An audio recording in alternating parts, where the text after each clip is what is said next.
Hey guys, it's Rob from the PickMyPerk series, and I've got your winning gameplay for the FN-FAL, the FN-FAL challenge. And what you're seeing is some TDM, hardcore TDM to be more specific.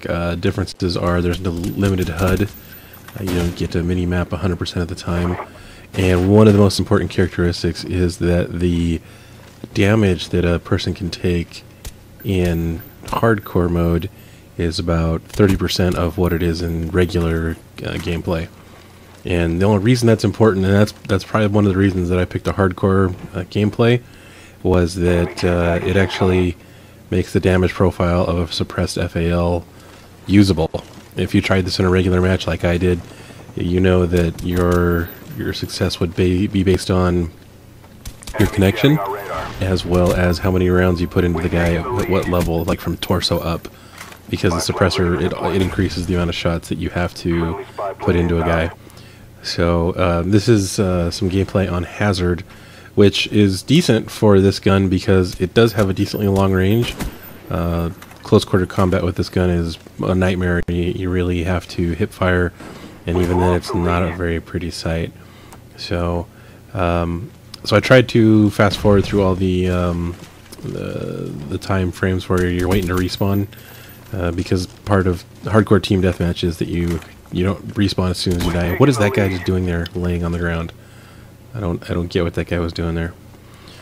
So, but anyways, some of the other things that are good about this loadout: Tomahawk. It's a good lethal accessory. The perks, Ghost, gonna keep you off the minimap when there is radar up. In hardcore, that's not so important because there is not a minimap up unless they're running that kill streak to have a UAV or a Blackbird. Let's see what else. The concussion grenades, you're not gonna see him. You hardly use them in this round, just because he's creeping around finding guys to do work on.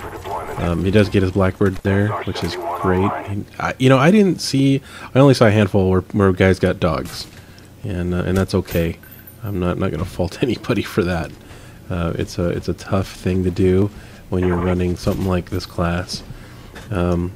Overall, I would say the thing that I enjoyed the least about this class was the fact that it took so many rounds to put a guy down, that you had to basically be within a certain range to do it, and relied on your, how quickly you could pull the trigger, and that was based on the recoil of the gun.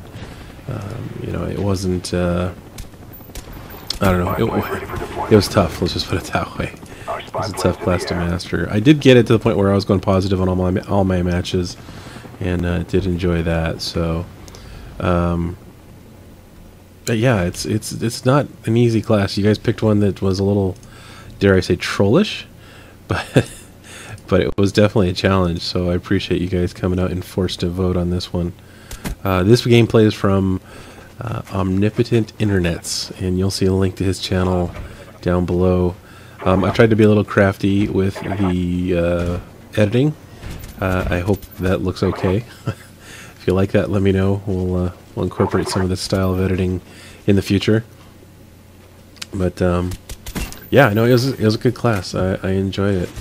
I enjoyed the challenge, and what I think we'll do is we're going to stick with Black Ops for now, and I want to do shotguns.